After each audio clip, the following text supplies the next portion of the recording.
Hello students, welcome to my channel. आज के इस वीडियो में हम करने वाले हैं हमारी फंडामेंटल फिजिक्स मतलब बीएससी फिफ्थ सेमेस्टर की जो पेपर 2 की बुक है उसकी लास्ट हम थर्ड यूनिट कर रहे हैं, क्वांटम मैकेनिक्स।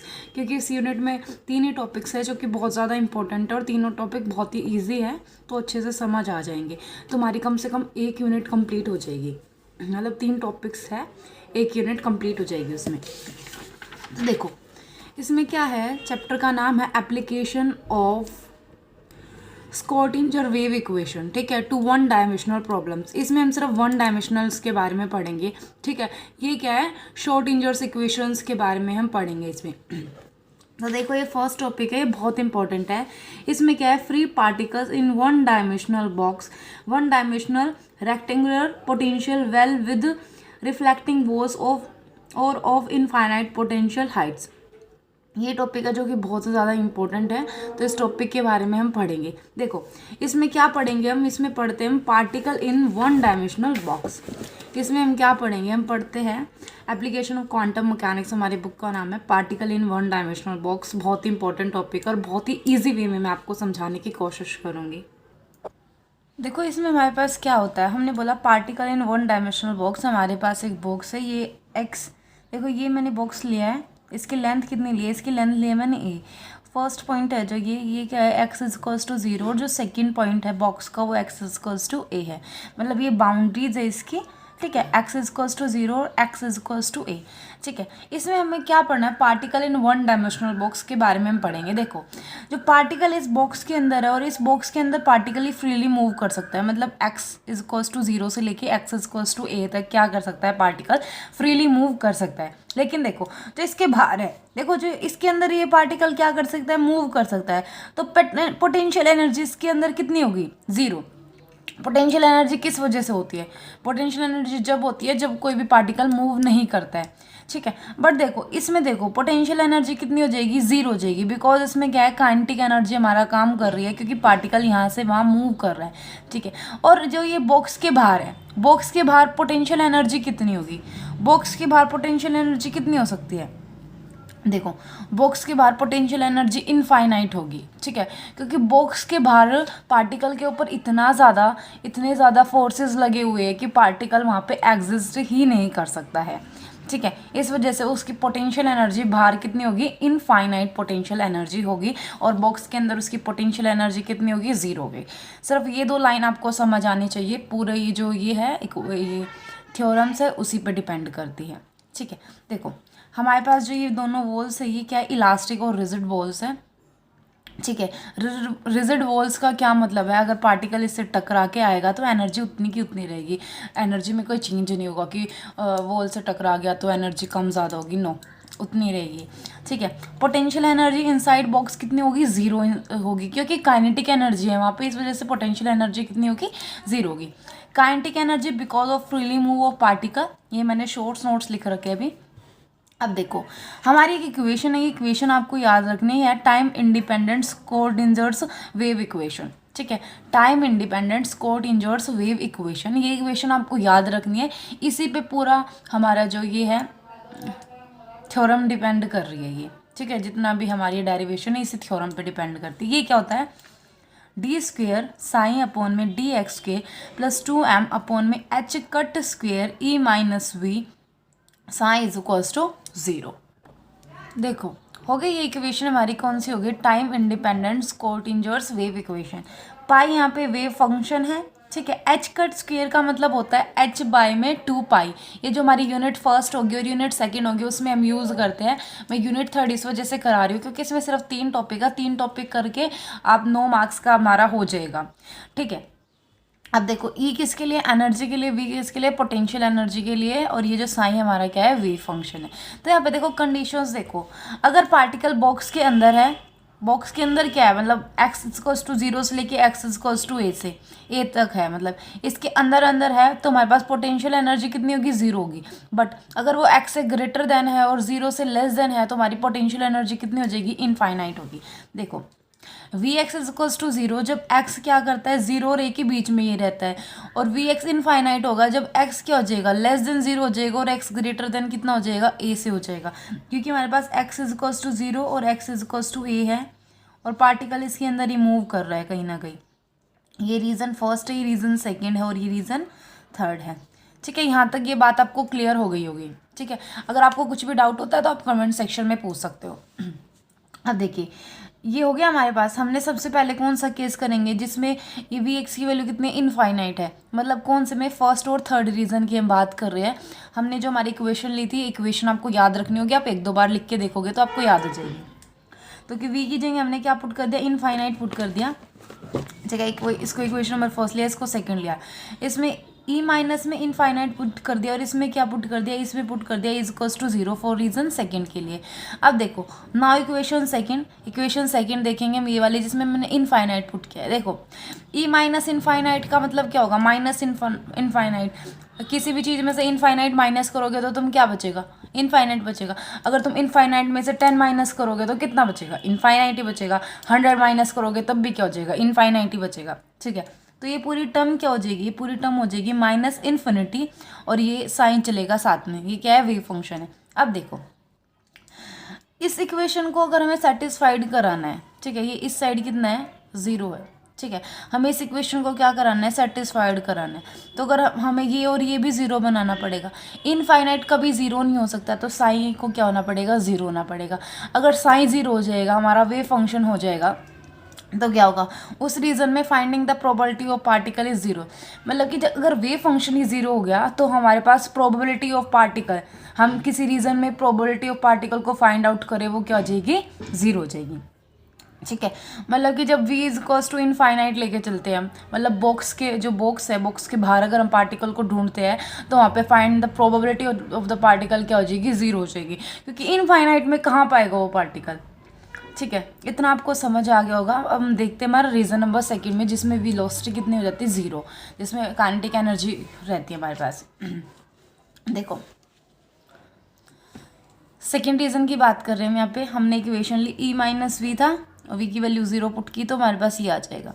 ठीक है, तो हमारे पास जो ये है, हमने इसको क्या लेट कर लिया, हमने इसको के स्क्वायर लेट कर लिया, ताकि हमारी कैलकुलेशन थोड़ी सी टिपिकल ना रहे, थोड़ा हमारी शॉर्ट इक्वेशन बन जाए। ठीक है, इसको हमने क्या ले लिया, के स्क्वायर लेंगे, तो हमने क्या लिखा, D square sine upon D x square plus में के स्क्वायर। साइन साथ में लेना है, साई को नहीं लेना है इसके साथ, क्योंकि के स्क्वायर अलग है, साई क्या है हमारा वेव फंक्शन है, इक्वल्स टू 0। इक्वेशन नंबर 4 ले ली। ठीक है, अब इसका हम सॉल्यूशन लिखेंगे। सॉल्यूशन क्या हो जाएगा इसका, साई इज इक्वल्स टू ए की पावर आयोटा के एक्स प्लस में बी ई की पावर माइनस आयोटा के एक्स हो जाएगा इसका सॉल्यूशन। ठीक है, हमने differential ordinary equations, differential equations में भी पढ़ रखा है, तो सॉल्यूशन आप इजीली लिख सकते हो। ठीक है, यहाँ पे ए और बी क्या है, कॉन्स्टेंट्स है, और which we will describe by using boundary condition. मतलब ये जो ए और बी की वैल्यू हम बाउंड्री कंडीशन से निकालेंगे। बाउंड्री कंडीशन कौन सी थी, ये हमारी बाउंड्री थी एक्स इज इक्वल्स टू 0 और एक्स इज इक्वल्स टू ए पे बाउंड्री थी। देखो बाउंड्री कंडीशन ने क्या ली कि भाई वेव फंक्शन 0 होगा जब x कितना होगा, 0 होगा, और वेव फंक्शन 0 होगा जब x इज इक्वल्स टू ए होगा, क्योंकि बाउंड्री यही है। बाउंड्री ये कैसे, क्योंकि बाउंड्री देखो ये और ये बाउंड्री बन रही है इसकी, x इज इक्वल्स टू 0 और x इज इक्वल्स टू ए। मतलब कि x 0 होगा जब साइन 0 होगा, साइन 0 होगा जब x इज इक्वल्स टू ए होगा। तो ये दोनों बाउंड्री कंडीशन ली। सबसे पहले मैं ये वाली अप्लाई कर रही हूँ, साइन इज इक्वल्स टू 0, तो साइन की जगह मैंने 0 पुट किया, ए ई आई आयोटा, एक्स की जगह 0 पुट कर दिया, इसमें भी एक्स की जगह 0 पुट कर दिया। ई की पावर 0 मतलब क्या होता है, 1 होता है, तो ये क्या आ जाएगा, 0 is equals to A plus B, A की वैल्यू को इतनी आ जाएगी माइनस बी के इक्वल आ जाएगी। देखो नाउ इन इक्वेशन नंबर 5 में हम चलेंगे। मतलब कि हमें क्या पुट करना है, sine is equals to 0 and x is equals to a. A put किया यहाँ पे, तो ए ई आयोटा की पावर के ए हो जाएगी, ए ई की पावर आयोटा के ए हो जाएगी, क्योंकि बी की वैल्यू कितनी थी, माइनस ए के इक्वल थी। अगर इसको मैं यहाँ से लिखूँ तो बी की value is equals to minus A के इक्वल आ जाएगी। ठीक है, उसके बाद में देखो इतना आपको समझ आ गया होगा, इतना हमने क्या किया। अब देखो हमने क्या किया, इसमें से ए कॉमन ले लिया, यहाँ पे क्या हो जाएगा, ई आयोटा की ए माइनस में ए की पावर माइनस आयोटा के ए। ठीक है, हम देखो हम इसको साइन की टर्म्स में लिख सकते हैं। ये फॉर्मूला मैंने आपको बहुत बार करा रखा है, बहुत सारी डेरिवेशंस में यूज़ हो रखा है और आपको ये आता भी होगा। ठीक है, तो हमें क्या करना पड़ेगा, अगर मैं इसकी 2 आयोटा से मल्टीप्लाई 2 आयोटा से डिवाइड कर दूँ तो ये जो कंप्लीट है ये किसके इक्वल हो जाएगा, साइन के ए के इक्वल ये हो जाएगा। ठीक है, और आगे हमारे पास क्या आ जाएगा, 2 iota a is equals to 0 k equal आ जाएगा। ठीक है, देखो अभी ये दोबारा समझो आप थोड़ा सा, इसमें हमने बाउंड्री कंडीशन लगाई psi 0 x 0 psi 0 x at is equals to A. ये 0 पुट करके आप इजीली निकालोगे b is equals to minus A. यहाँ पे हमने क्या किया, x की जगह a पुट कर दिया और b की जगह माइनस ए पुट किया। यहाँ पे कॉमन ले लिया इसको तो ये आया, ठीक है। 2 आयोटा से मल्टीप्लाई डिवाइड किया तो साइन हमारे पास k यहाँ पे आ गया है। अब देखो भाई 2 आयोटा ए किसके, ये कांस्टेंट हमारा सी के इक्वल ही आ जाएगा साइन ए इजक्वल्स टू 0, ये आ जाएगा साइन ए इजक्वल्स टू 0, ठीक है। अब देखो साइन 0 कहाँ पे होता है, साइन 0 होता है एन पाई पे, मतलब पाई पे होता है, 0 पे, पाई पे, 2 पाई पे, 3 पाई पे, ऐसे चलता रहेगा, 5 पाई पे करके ऐसे होता रहेगा, ठीक है। तो k इजक्वल्स टू 0 की जगह हमने लिख दिया एन पाई, मतलब हमने इसको ऐसे लिखा है साइन के ए इजक्वल्स टू साइन एन पाई। तो यहाँ पे क्या आ जाएगा, के ए एन पाई के इक्वल हो जाएगा। यहाँ से मैंने के की वैल्यू निकाली जो कि आ जाएगी एन पाई अपॉन में ए, ठीक है। और एन की वैल्यू भाई 0 नहीं हो सकती। एन की वैल्यू 0 क्यों नहीं हो सकती, अगर एन की वैल्यू 0 हो गई तो हमारी एनर्जी की वैल्यू कितनी हो जाएगी, एन की वैल्यू 0 हो जाएगी तो हमारी एनर्जी की वैल्यू 0 हो जाएगी। आगे पढ़ेंगे हम, ठीक है। एन की वैल्यू 0 हो जाएगी, एनर्जी की वैल्यू 0 हो जाएगी, एनर्जी की वैल्यू 0 हो जाएगी का मतलब क्या होगा, पार्टिकल मूव ही नहीं कर रहा है। और अगर पार्टिकल मूव नहीं करेगा तो हमारा डेरिवेशन को डिराइव करने का कोई फ़ायदा ही नहीं होगा, ठीक है। तो एन की वैल्यू 0 नहीं लेंगे, अभी हम आगे देखते हैं एनर्जी के टर्म्स में इसको। देखो भाई k is equals to n pi upon में ए आया था और के स्क्वायर हमने क्या लिया था 2m(e)h कट स्क्वायर। देखो हमने यहाँ पे लिया था ये, एक मिनट, देखो यहाँ पे लिया था हमने, ये इक्वेशन लिखी है के स्क्वायर की। अब देखो के की वैल्यू हमने अभी निकाली थी ये साइन की टर्म्स में करके, ठीक है, एन पाई करके के स्क्वायर आ गया। तो हम इसमें क्या करेंगे, अब हमने इसमें क्या किया, ई की वैल्यू कितनी आ जाएगी, ई की वैल्यू अगर हम निकालेंगे, ई की वैल्यू मैंने निकाली यहाँ से तो ये इसके मल्टीप्लाई में डिवाइड में आ जाएगा, इतना आ गया ये यहाँ पे, ठीक है। यहाँ पे की वैल्यू ये वाली वैल्यू पुट करूँगी तो क्या आएगा, h cut square n square pi square upon में 2m(a) स्क्वायर हो जाएगा, ठीक है। अब ई एन की वैल्यू, ये वाली ई एन की वैल्यू होगी, ये एनर्जी की होगी, इसको हम क्या बोलते हैं, आइगन वैल्यू के नाम से हम इसको याद रखना है इसको, ठीक है। जितने भी फॉर्मूलेज होंगे इस पर डिपेंड करते हैं वे, मतलब कि न्यूमेरिकल्स जो होंगे अभी। अब देखो इक्वेशन बाय इक्वेशन नंबर 5। अब देखो हमने ये निकाल लिया, यहाँ तक आपको समझ आना चाहिए। और अगर आपको कोई भी डाउट है तो आप टेलीग्राम पे पूछ लेना, मेरे को मैसेज कर देना, मैं आपको पर्सनली रिप्लाई दे दूँगी, या आप कमेंट सेक्शन में पूछ सकते हो। देन देखो भाई इक्वेशन नंबर 5 दोबारा सोल्व करेंगे। हमने हमारी इक्वेशन लिखी, ठीक है, ये हमने यहाँ तक लिखा, ये साइन के एक्स के इक्वल आ गया था। अब देखो ये क्या है, हमारे पास कांस्टेंट है और ये हमारे पास क्या बन रहा है, हमारा वेव फंक्शन बन रहा है, ये psi equals to c sine n pi x upon में ए। देखो जब भी हमारे पास कोई कांस्टेंट होता है तो हमें उस इक्वेशन को क्या करना पड़ता है, नॉर्मलाइजेशन की कंडीशन में हमें उसको पहुँचाना पड़ता है, ठीक है। तो हम इसका क्या करेंगे, नॉर्मलाइजेशन करेंगे। यहाँ पे नॉर्मलाइजेशन का मतलब क्या होगा, जो भी हमारा नॉर्मलाइजेशन करेंगे हम इसका, तो हमने क्या किया, जो भी हमारा साइन होगा साइन स्टार साइन करेंगे, मतलब साइन की साइन के साथ ही मल्टीप्लाई करेंगे, D x equals to 1 k equal रख के करते हैं हम इसको, मतलब कि जो भी हमारा फंक्शन है उसकी उसी फंक्शन के साथ मल्टीप्लाई करेंगे, उसको 1 के इक्वल रख देंगे। और लिमिट क्या होगी 0 से ए, बिकॉज हमारा बॉक्स किस में 0 से ए में है, ठीक है। तो अभी मैं देखते हैं इसको हमने कैसे कर रखा है। ये देखो यहाँ पे देखो आप लोग, हमारी ये जो साइन की वैल्यू कितनी है, साइन की वैल्यू हमारे पास है सी साइन एन पाई ए एक्स, ये मैंने एज इट इज़ लिखी है। इसकी दोबारा इसी के साथ मल्टीप्लाई करनी है, बिकॉज साइन मल्टीप्लाई किसके साथ है, साइन के साथ मल्टीप्लाई है, दोनों की मल्टीप्लाई की D x equals to 1 k equal आ जाएगा। दोनों में से सी स्क्वायर कॉमन ले लिया मैंने, लिमिट 0 से ए, इन दोनों को साइन स्क्वायर की फॉर्म में लिखा मैंने, sine square n pi x by a d x equals to 1 k equal लिखा मैंने। अब देखो इतना हो गया, इसको मैं कॉस की टर्म्स में लिख सकती हूँ, क्या लिख सकती हूँ कॉस की टर्म में, 1 minus cos n pi x by a upon में 2 लिख सकती हूँ मैं इसको। इतना मैंने लिख दिया, ये चीज़ आपको याद रखनी पड़ेगी क्योंकि कॉस के फॉर्मूले हैं ना ये, ठीक है। तो हमने लिखा साइन स्क्वायर को हम क्या लिख सकते हैं, 1 minus cos n pi x by a upon में 2। वो वाला फॉर्मूला यूज़ नहीं किया मैंने, sine square x plus cos square x is equals to 1, ये फॉर्मूला यूज़ करती तो 1 माइनस में कोस स्क्वायर एक्स आता, बट दूसरा फॉर्मूला ये जिसमें क्या किया है, कोस एक्स अपॉन में 2 हो गया, d x as it is 1 as it is चल रहा है। अब देखो इसका हम क्या करेंगे, डेरिवेशन करें, इंटीग्रेशन करेंगे, इंटीग्रेशन करेंगे। 2 को मैंने इस साइड ले आया, 1 का इंटीग्रेशन एक्स, कोस का इंटीग्रेशन साइन आ जाएगा और जो ये टर्म है ये नीचे आएगी, ठीक है। 0 से a इज इक्वल्स टू 1।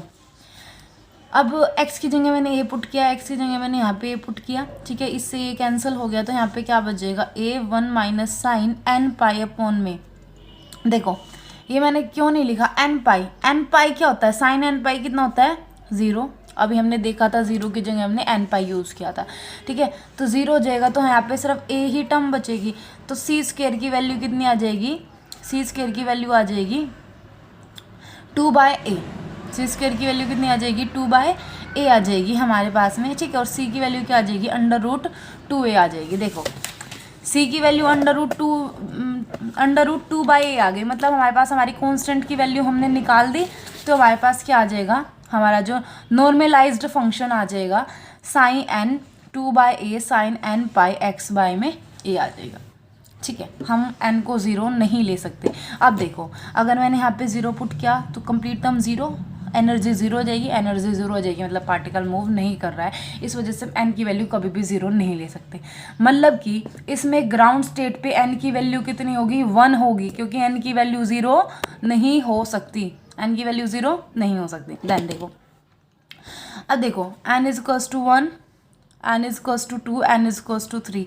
इस पे देखो आप लोग क्या होगा हमारे साथ में, देखो n इज इक्वल्स टू 1 पे तो सिंगल एक वेव बन रही है, n इज इक्वल्स टू 2 पे 2 वेव बन रही है, और n इज इक्वल्स टू 3 पे कितनी वेव्स बन रही है 3 वेव्स बन रही है। x इज इक्वल्स टू 0 और x इज इक्वल्स टू 1। देखो ये हमारे पास किसका बताया, मैंने आपको बताया फंक्शंस के बारे में। तो हम यहाँ पे लिख देंगे साइड में साइन 1 कितना हो जाएगा, n की वैल्यू 1 पुट करके कर देंगे, फिर साइन 2 साइन 3 साइन जितने तक हमने निकाला है, हमने 3 वैल्यूज़ तक निकाला है n की 1 2 3 हमने ये लिख दिया।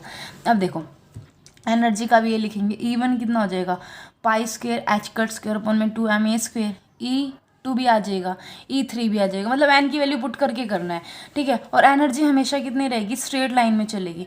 ये ऐसे आपको डायग्राम बनाना है, value of energy will be discrete, ठीक है भाई। देखो हमने क्या किया, पार्टिकल इन 1 डायमेंशनल बॉक्स, ठीक है। ये थोड़ा बड़ा टॉपिक है और बहुत ही ज़्यादा इंपॉर्टेंट टॉपिक है, बहुत ज़्यादा इंपॉर्टेंट टॉपिक है, ये बहुत बार एग्जाम्स में आया हुआ है, ठीक है। तो ये टॉपिक आप कर लीजिएगा, ठीक है। इसके 2 टॉपिक और है वो भी हम करते हैं। मैं वीडियोस बहुत लेट बना रही हूँ क्योंकि मुझे बिल्कुल भी टाइम नहीं लगता है। आई एम रियली सॉरी, मेरे को टाइम नहीं लगता है, इस वजह से मैं वीडियो नहीं बना पाती हूँ। पूरा दिन ऐसे निकल जाता है, मतलब टाइम नहीं लग रहा है, एग्ज़ाम्स भी है इस वजह से, ठीक है। बट मैं कोशिश कर रही हूँ कि आपके एग्ज़ाम तक आपके जो आप बोलोगे ना, मेरे को कमेंट सेक्शन में बताइए आपको किस टॉपिक्स में दिक्कत है, मैं वो टॉपिक अपलोड करती हूँ आपके लिए, ठीक है। क्वेश्चंस पेपर करेंगे, अब लास्ट टाइम आ गया, एग्ज़ाम आने वाले हैं 10-15 दिन में, तो मैं क्वेश्चन पेपर ही अपलोड करूँगी आप लोगों के लिए, ठीक है। और ये वीडियो आपके लिए ये बहुत ज़्यादा इंपॉर्टेंट टॉपिक है, तो इस वीडियो को ज़रूर देखना आप लोग, ठीक है। Thanks for watching.